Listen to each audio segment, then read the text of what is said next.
morning and welcome to Morning Movie News, where Bryan Singer continues to be one of the few directors today who's expertly utilizing social media. And it's a tough thing to do. Joss Whedon couldn't take it. He quit. And mostly we see a lot of on-camera talent utilizing social media. From Dwayne Johnson with San Andreas this year.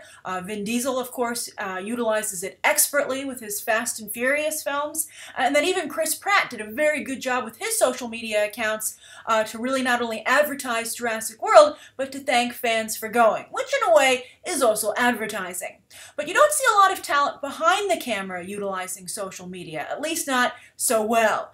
David Ayer has been trying to do it with Suicide Squad with mixed results. But Bryan Singer is as good at utilizing social media as he is at making X-Men movies. So what has he done now? Well, yesterday he made headlines when he Instagrammed a photo of himself on the set in the movie's version of Cairo. You can see that picture here, again, on his Instagram account, and you can see the background, obviously, has a Egyptian, Middle Eastern feel, which I think is a great flavor to add to the film, not only because it's appropriate to the characters involved, Apocalypse and Storm, Aurora Monroe, but also because I like seeing an international flavor in our movies. Everybody across the globe is watching these movies now. We're all sharing our movies, and I think it's great to have representation across the globe.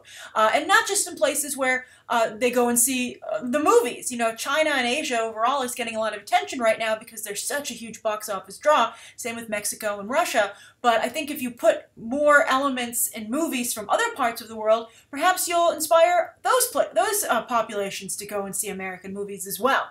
So I love the inclusion here. I love what looks to be a very realistic set, which I think will be appreciated by fans and perhaps, Egyptian audiences who might, give this movie a shot if they otherwise wouldn't. Although the X-Men movies are pretty popular across the globe, that's why they keep making so many of them. But also, I think, when we talked about the Entertainment Weekly coverage, I was really disappointed, that coupled with the Comic-Con footage for X-Men Apocalypse, that they weren't going to Egypt. I actually said, oh man, I thought we were going to Egypt. So I'm glad that Bryan Singer is like, we are going to Egypt, or at least our green screen version of Egypt. Now, all the rubble, I think, obviously is going to tie into Aurora Monroe's backstory. That's what everybody's speculating, because a really famous part of her origin is that she was a street thief in Cairo because she was orphaned by an earthquake or some kind of disaster. I wouldn't be surprised if Bryan Singer changes the cause of the earthquake, but it buries her alive and kills her parents. But, being trapped with her dead parents, little Bruce Wayne there, under all this rubble and then having to escape is what gave Aurora Monroe, aka Storm, a really bad case of claustrophobia, which is often utilized in her stories going forward. It's one of her few weaknesses. It's like her Achilles heel. And every time she gets in a tight space or cornered, it's one of the reasons that the Morlock tunnels were so difficult for her, because, going the subway tunnels underneath New York City was similar to her traumatic experience as a child, but she's always like, by the goddess, and she calls down lightning and basically throws a temper tantrum using her powers. So it's both good character development and a good excuse for a light show or special effects show.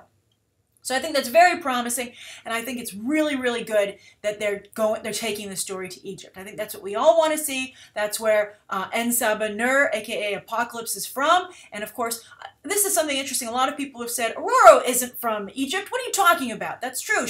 She's born in Africa, her family is from Africa, but she spends a great deal of her childhood in Cairo. That's a really important part of her backstory, and also her being a pickpocket is what gives her a good relationship with Gambit later on, now being played by Channing Tatum, although not in this movie. But anyway, Storm doesn't have a lot of personality as a comic book character.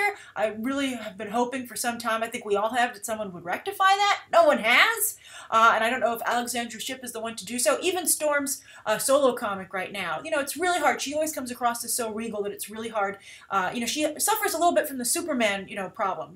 He has the Boy Scout problem. Well, Aurora Monroe has a little bit of the Girl Scout problem, and that she's such a perfect, wonderful person, and so regal that she's a little unrelatable, and it's hard to really, delve into her persona. So I hope that gets fixed eventually, and maybe this movie will be the first domino. Although Marvel Comics doesn't care because they don't have the film rights to these movies, so it puts the X-Men in a difficult spot.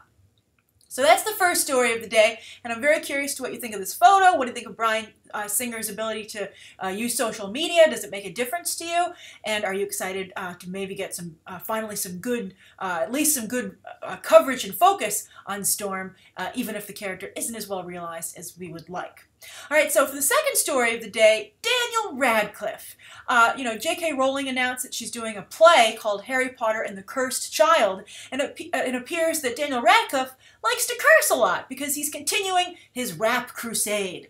Now, just a few months ago, he was on Jimmy Fallon, and he did a really great performance of alphabet aerobics. He does really a fantastic job. He really is a talented rapper. I'll put a link down below where you can watch that. And then also a link to this new video which surfaced that was taken by a fan of Daniel Radcliffe at a bar with his girlfriend, doing an impromptu performance of The Real Slim Shady, also rapping. So Daniel Radcliffe likes to rap, as he should, because again, as I said, he's quite good. And you can see these clips for yourself, and I think you'll agree with me. But I just think it's interesting to see Daniel Radcliffe, really be someone who can, do whatever he wants right now. His personal net worth is $110 million, so he's sitting pretty for the rest of his life. So you have someone who's really, but I think you have someone who can do anything that he wants. And for a while, he was working really hard to promote British film, which I thought was very commendable. But it didn't do so much for his career. So you have someone who doesn't have to work, but obviously would like to work. So I think he has a lot of high-profile projects coming up, and I'm curious to what you think of where Daniel Radcliffe currently is in his career. If you think he's now on the right path, or do you think maybe he should embrace his, ability to rap and try and play roles like that? For instance, he just was in Trainwreck. That I thought actually was a bit of a misfire. When I was getting ready to see the movie, I was doing my research and I saw a shot of him filming, and it looked really funny. He was playing a dog walker, and I was like, that looks hilarious! So I was so excited to see his cameo, but then when I saw the actual film, I felt that his joke didn't land. A lot of the jokes in the movie landed. I didn't love Trainwreck, largely because I didn't think it was as inventive as I was expecting, but some of the jokes didn't work, at least in my opinion, and I don't think that Daniel Radcliffe's running gag worked at all. And I'm curious, for those of you who've seen Trainwreck, what did you think of Daniel Radcliffe's cameo? Do you think it made him look good? I mean, it's hard to make Daniel Radcliffe look bad. He seems like such an awesome guy, and he's also Harry Potter. But someone who would do impromptu rap performances has to be kind of awesome anyway, right? But he has a lot of really big movies coming up. He's going to be in Victor Frankenstein opposite James McAvoy, where he plays Igor, coming out later this year. And then also Now You See Me 2, which is actually called Now You See Me, the second act. And I believe he might be playing a villain there. He plays Michael Caine's son. So I'm very excited to see him in both those properties. And I'm really just curious to see if Daniel Radcliffe can get a career for himself beyond the Harry Potter films. Emma Watson looks like she's poised to finally break through with the live-action Beauty and the Beast. She's been struggling a little bit too, but at least they're both doing better than Rupert Grint, who's just totally disappeared from the pop culture radar. So I'm curious, I think Emma Watson's actually pulled into the lead right now, but maybe Daniel Radcliffe can make up some serious ground with these other projects. But I think he's searching for how he wants to define himself as an adult actor, and I'm curious to what advice you would give him. All right, so the third story of the day is about another YouTuber, John Green. I actually got the chance to sit down with him for a really nice long interview, about 10 minutes last week, and I posted that as well. But he was in the news yesterday because he just signed a huge movie deal. So he is a novelist, he is a YouTuber, and he also produces VidCon, and now he has a deal at Fox, a first look deal. So I'm going to give you the specifics of the deal, but this is a very big deal because I think it's really the only recent case of an author having this kind of a deal with a Hollywood studio. There have been famous authors, obviously, since the beginning of movie making, right, who have had their works adapted and have had a relationship with Hollywood, but I can't recall anyone having this kind of a deal and being this strongly involved. E.L. James, only with the films that she's making, and J.K. Rowling as well, I guess you could say.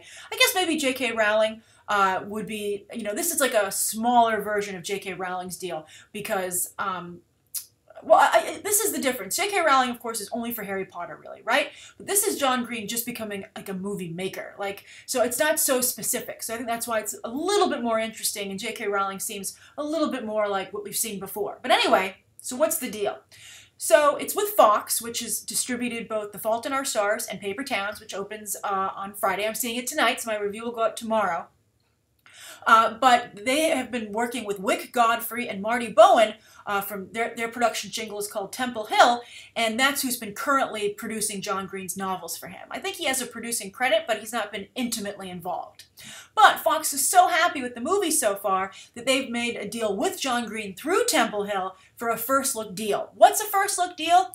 Well, that means that anything that John Green comes up with, and John Green said, you know, I'm curious to see if this changes with this deal, but he said he's really only a novelist when I interviewed him. He said he doesn't think he would be able to write comics, and he doesn't really see himself writing scripts either. But I wonder if with this deal that might change, you know, because it's such an amazing opportunity. But no matter what he writes, Fox gets the right of first refusal, right? He has to take it to Fox first, and then Fox decides if they want to make it into a movie or not. If they say no, John Green, and I'm assuming Temple Hill, can take the property then to another studio because Fox has passed on it. So it's a very exciting deal, and I think you're going to see a lot more John Green movies coming down the pipeline. They already have Looking for Alaska, but expect his other books to come, and you know, for him to also perhaps to come up with original ideas that will be movies first. But John Green, even though he's working through Temple Hill, has also hired a production executive to work with him personally, and it's just a really big deal. You know, we've talked a lot about him being the new John Hughes, and I think he's getting closer and closer to that with this deal, because before he was a novelist and not intimately involved with the making of the movies. He was often on set, he's been promoting them,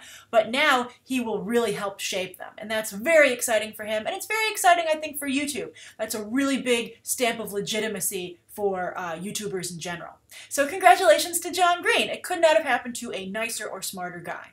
All right, so on to the viewer question, which has to do with Ant-Man. It's actually two questions, because a lot of people are wondering, you know, Ant-Man, a lot of people feel is in a gray area, or they're hoping it's in a gray area. And it kind of is in a gray area with the box office, because as many people are pointing out, it's really only in its first weekend. So these are the two questions. The first comes from John Clifford, and he says, "Hey Grace, still loving your channel, and today, I'm glad you're still loving it, and today is my birthday, and I thought I'd take a shot and see if you would answer my question." This is from I think this is from Monday, so happy belated birthday, John.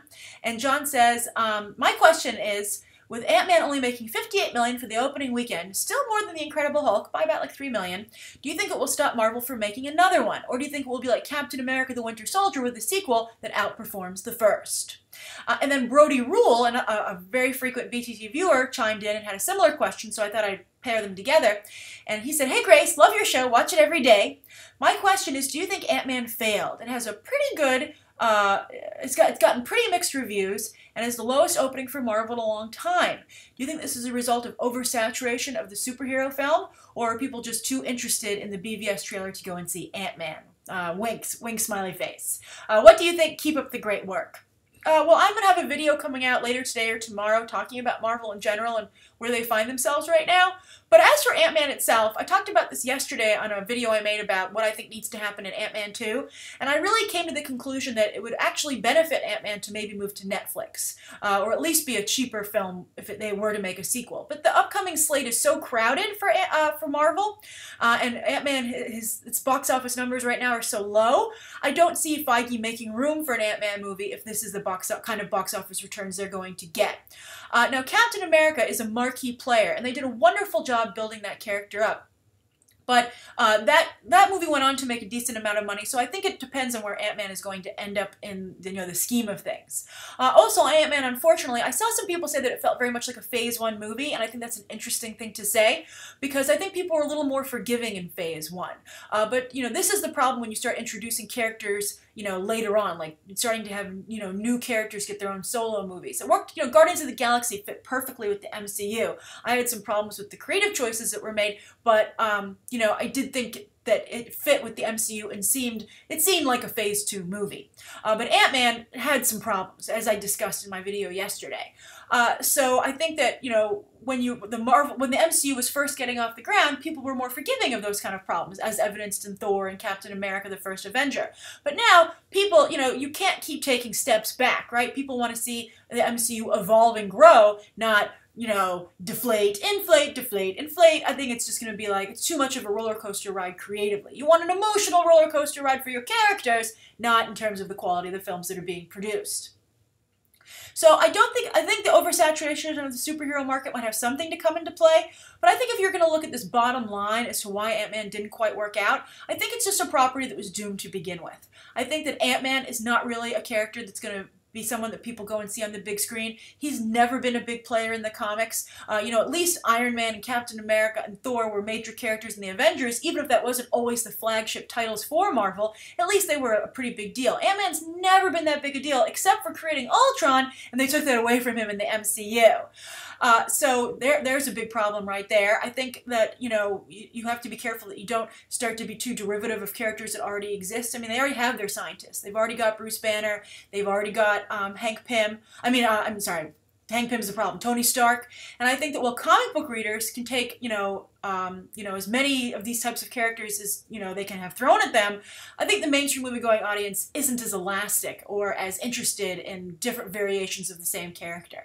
I think it's a different audience. And I was talking to someone about this the other day, and someone pointed out that not a lot of people read comics for a reason. There's something about the way comics are structured and the way the stories are told that just doesn't make them something that's consumed by the masses, right? Like movies are. So I think that Marvel has to be careful not to duplicate what comic books do, because obviously that doesn't totally work. So they have to kind of like meet in the middle, do something that, you know, pleases the core fan base, but also pleases, you know, the casual moviegoer that is still not into comics, despite liking comic book movies, right? Comic book sales numbers haven't really increased that much. So there's some kind of disconnect that Marvel needs to be aware of. But I also think it's the type of character, I think it's the type of movie that it is, and I also think that, you know, it's who they cast. Paul Rudd, Michael Douglas, Peyton Reed, as I said on Movie Math, this was a career high for them, but it just didn't meet the standards of Marvel. And I think there's just so many people who are willing to go and see Paul Rudd, you know, he unfortunately is a little bit of a box office poison situation. And I think when you call into a question, you know, Emily Blunt for Captain Marvel, that's a similar problem. Emily Blunt could do a fantastic job as Captain Marvel, but is there only so high that you could get her box office numbers? So it's something for Marvel to definitely consider going forward. So as for a sequel, I think that the book isn't totally closed on it. Ant-Man's Monday was at about $6.5 million, which is lower than Captain America the First Avengers' first Monday, but higher than Thor, the first Thor's first Monday. So it's kind of somewhere in the middle. As I said on Movie Math, if it ends somewhere in the 400 millions, maybe they'll make a sequel, but I just don't see room for it in the slate. And that also begs another question. You know, Marvel has to have a responsibility not to introduce characters that they're not going to, continue to keep an eye on, right? If you knew you didn't have room for a sequel, why make the first film to begin with? I mean, they were supposed to make this much earlier. It was supposed to be a Phase 1 film. Obviously, there were significant delays in terms of the creative process, both on Edgar Wright's side and then also with Marvel when they were disagreeing with Edgar Wright. Edgar Wright is partially to blame for the delay of this film a little bit. Because of like a personal issue and wanting to complete another film first. But I just think Ant-Man was not a smart business decision from day one. And again, if Marvel wants to start making cheaper films, as I said yesterday, with like budgets of about 60 million or at least 80 and below, then they can do movies like this. But if they're not going to do that, then they have no business making Ant-Man in the first place. That's what Netflix should be for. And there's no problem with that because the Netflix initiative is incredibly successful so far. All right, so that's today's morning movie news. Thank you so much for tuning in. Please write down below what you think of today's top 3 stories and the viewer question, anything you'd like to see covered tomorrow, and any questions that you might have. Thanks for watching. Bye.